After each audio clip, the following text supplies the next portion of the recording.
This video is going to be another stock market analysis video and ito yung tatlong stocks na pag-uusapan ko sa video na to. For this video, I will no longer talk about the PSEI kasi wala pa rin naman pinagbago compared sa bias ko with regards to it sa aking previous video. So diretso na agad tayo sa unang stock, so that's SEB. So for SEB, the last time na napag-usapan ko yung stock na to medyo matagal na, nung first week December pa. So that's more than 2 months ago. And nung napag-usapan ko yung stock na to, ito yung mga drawings or mga patterns na na-plot ko para sa kanya. So during this time, nakikita ko na yung pattern ng SEB is this downward channel pattern. So if you've been following this channel already for a while now, you already know na whenever I identify patterns such as falling wedge or yung downward channel, it's very important na yung stock na yon makalabas siya dun sa pattern na yon in order to prevent yung patuloy niyang pagbaba.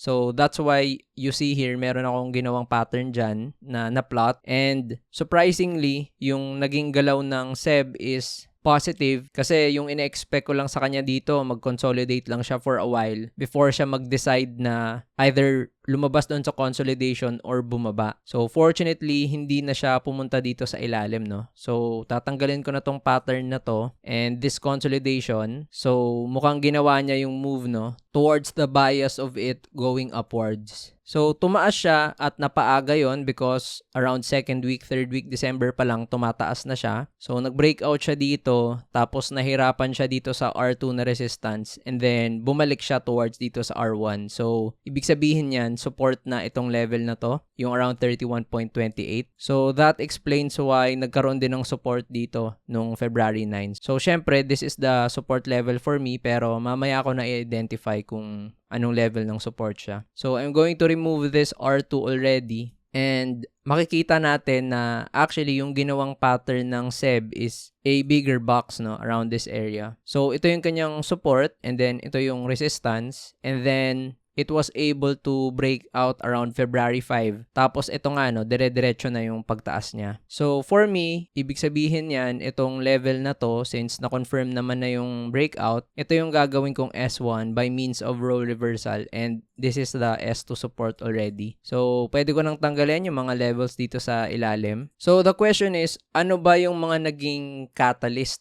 for SEB kung bakit from these lows na around 29 nung November, nakapag-rally na siya, no? Tapos ngayon, nasa more than 36 price area na siya. So, isa sa mga catalyst a few days back, no? Itong bill na kung saan gustong i-abolish yung travel tax.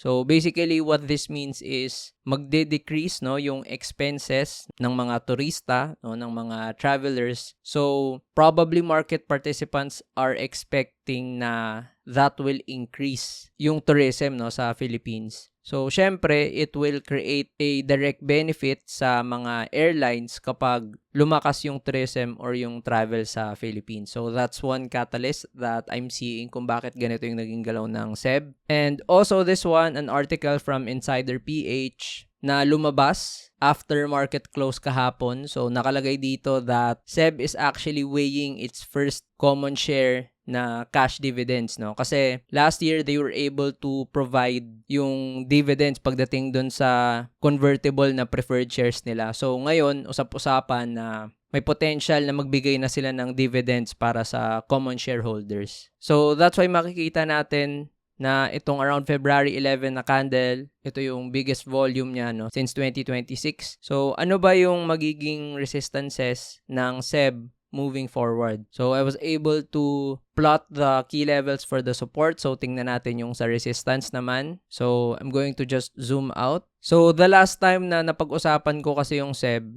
I was able to identify itong malaking consolidation na ginagawa niya, no, since the second half or third quarter of 2023 pa. And it's very clear na nahihirapan siyang makalagpas sa mga levels na to. So that price is around 38 and above, no.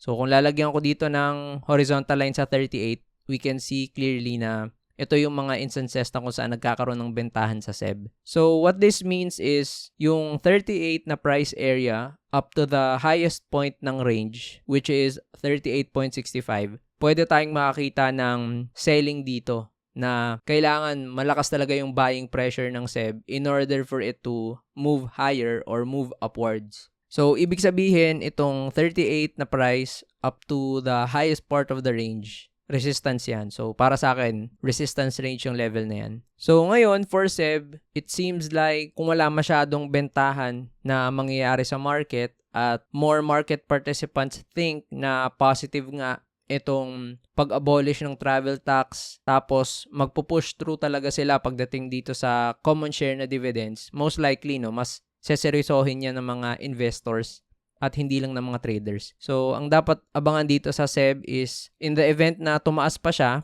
kung ano yung gagawin niya dito sa 38 na price level. Kasi pag ito naman yung nalagpasan niya, then I can definitely see that SEB will go sa 40 na price area or even higher, no? Given na mag-breakout siya dito tapos ma-confirm niya. So, in the event naman na magkaroon ng selling pressure at magkaroon ng bentahan, then SEB might make a pullback sa S1 na price area. So, dito yan sa 34. Or pwedeng mag-create ulit siya ng consolidation in between S1 to R1. So, let's see for the rest of the month kung matutuloy ba yung sinasabi nilang dividends, kung makakapag-update pa sila ng mga further disclosures. So before I discuss the next stock, if you're new to this channel, madalas akong gumagawa ng mga stock market stock chart analysis videos and nagpo-post ako nito 1 or 2 beses, no, per week. So make sure that you subscribe sa channel na to para updated ka sa mga future stock market analysis videos na may upload ko pa every week. So, balik na tayo sa discussion. So, next stock, that's JFC.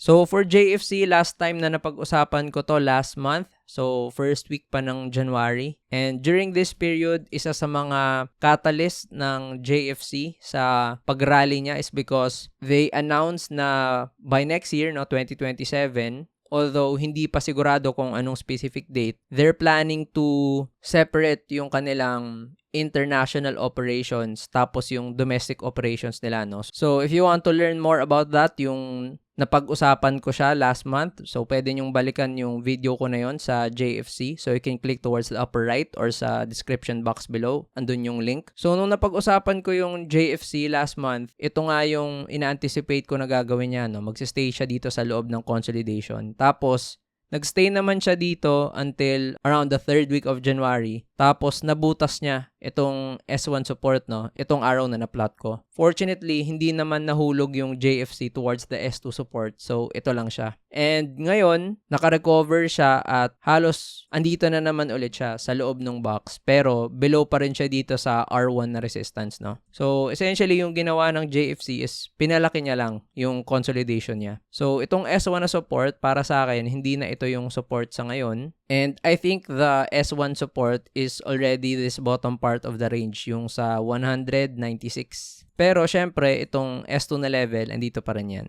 And I'm still going to retain yung mga support na ginawa niya sa ilalim. So, ayan pa rin yung mga levels na yan, no? So, what's interesting sa ngayon for JFC, we can see na for the past 2 days, mataas yung volume niya, itong Feb 10 tapos Feb 11. So, nagkaroon kasi ito ng catalyst, no, recently. So, there was an article released na kung saan yung JFC is very likely pa daw na magstay sa MSCI Philippine Standard na Index. So, sa mga hindi nakakaalam, yung MSCI, yan yung global index provider, no, that guides itong mga investment funds na most of the time are passive. So, isipin nyo na lang mga tracker to. Kagaya ng mga mutual funds na index tracker din sa Philippines. So, essentially, itong MSCI na Philippine Standard Index, ito yung sinusubaybayan ng international market, no, pagdating sa index ng Philippines. So, previously kasi dahil sa ginagawang moves ng JFC na bumababa siya, naka-further add pa yung negative sentiment na baka matanggal siya sa MSCI.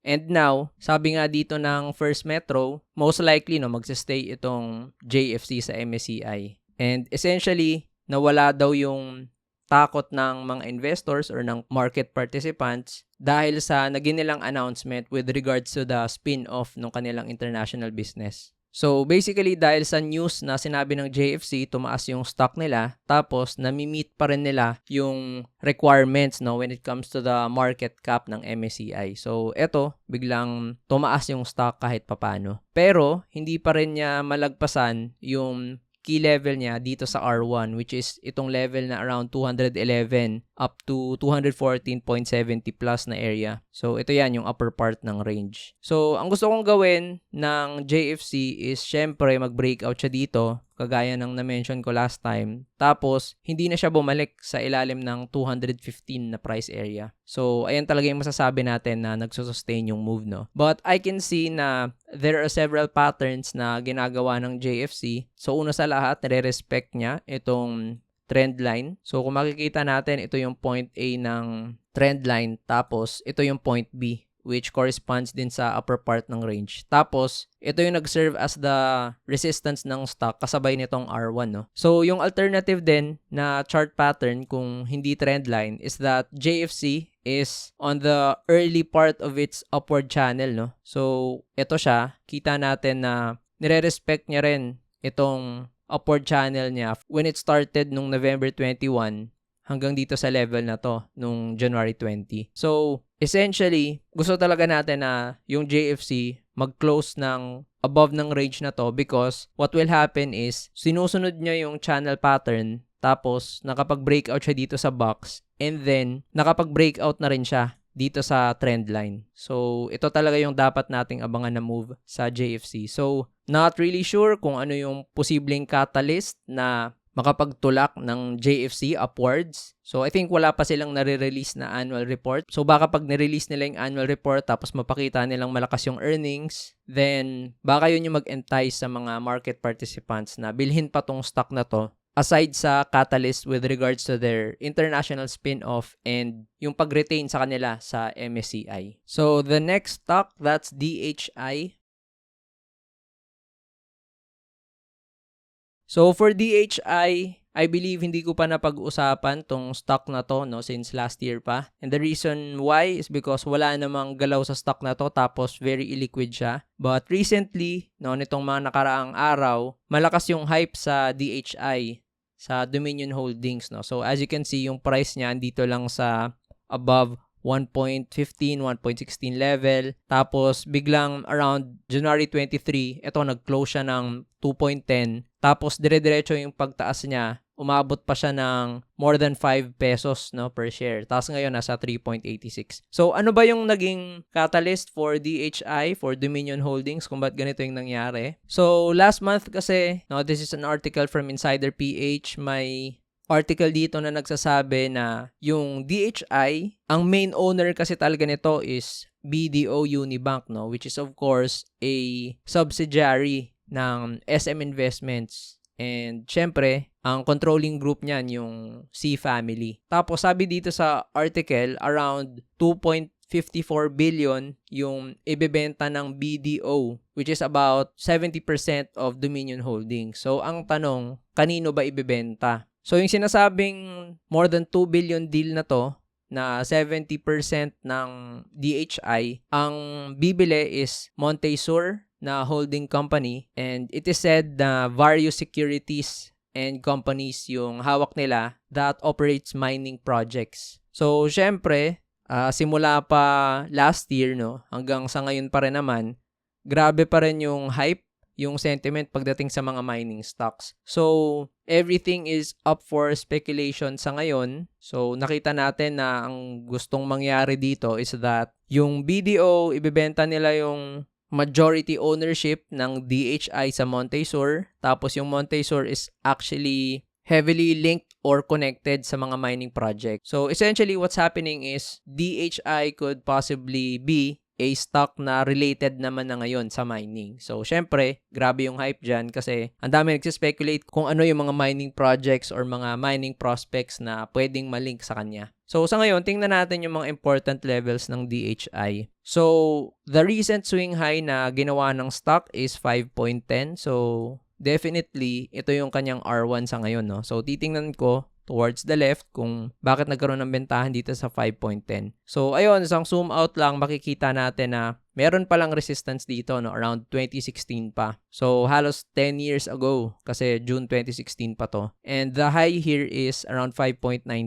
So, ibig sabihin, range pala yung resistance nitong DHI sa 5.10 towards 5.19. So, kung pupunta pa ako sa kaliwa, wala namang nakikitang ibang resistance. So, basically, all-time high pala yung 5.19. So, a very crucial area sa ngayon for DHI dahil bukod sa yun yung 52-week high, ayan pa yung all-time high niya sa 5.19. So, pagdating naman sa support, no, it's very clear na yung 2.76 na area is a support level. So, para sa akin, ito yung S1, no? So, hindi ko pa pwedeng ma-identify as a support itong 3.61 kasi ito pa lang yung unang araw na nagkaroon ng support sa level na to. So, kunwari, the following day, mahulog pa yung stock papunta sa baba, then definitely this is not the support. However, if mag-bounce yung DHI, no, in the coming days, tapos andito na yung price sa above 4, then definitely this is going to be the possible support. So, magiging S1 to, tapos ito yung S2. So, ngayon, lalagyan ko lang dito ng indicator. So, ngayon, ang pwedeng mangyari dito sa DHI, since very speculative pa siya,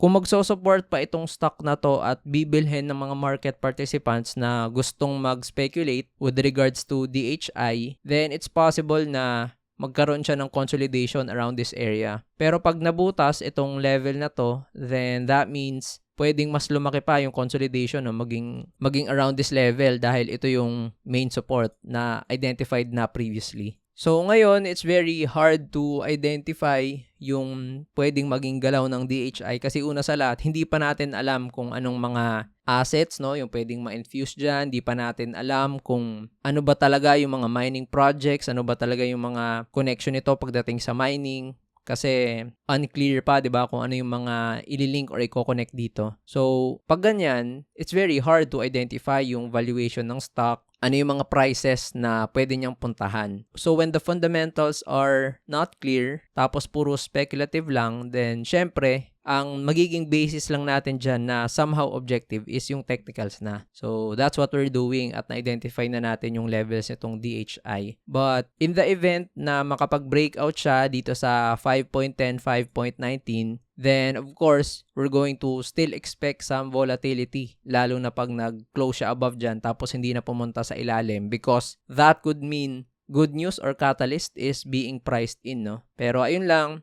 since this is a very speculative stock, pwedeng nagkakaroon na ng bentahan tapos na pala yung play tapos wala namang mangyayari, no, pagdating sa funda niya. So, be very cautious if you ever decide to trade this stock, no. Kailangan may mga cut loss, kailangan very disciplined pagdating sa execution. Hindi ito yung type ng stock na bibili ka tapos for long term or asahan mo na magkakaroon ng dividends tapos mag-hope ka na lang na magkakaroon ng magandang play because at any given time, any given period, pwedeng makancel yung mga bagay-bagay, magbago ng mga plano yung mga companies or corporations na to. So, caveat lang and always make sure that you identify your key levels and trade carefully. If you haven't watched my goodbye or goodbye videos where I talk about specific stocks ng mas comprehensive pa, you can click towards the upper right. And my videos talking about stock market lessons, click sa bottom right. And don't forget to like this video and subscribe sa channel so you'll always be updated sa mga future videos na i-upload ko.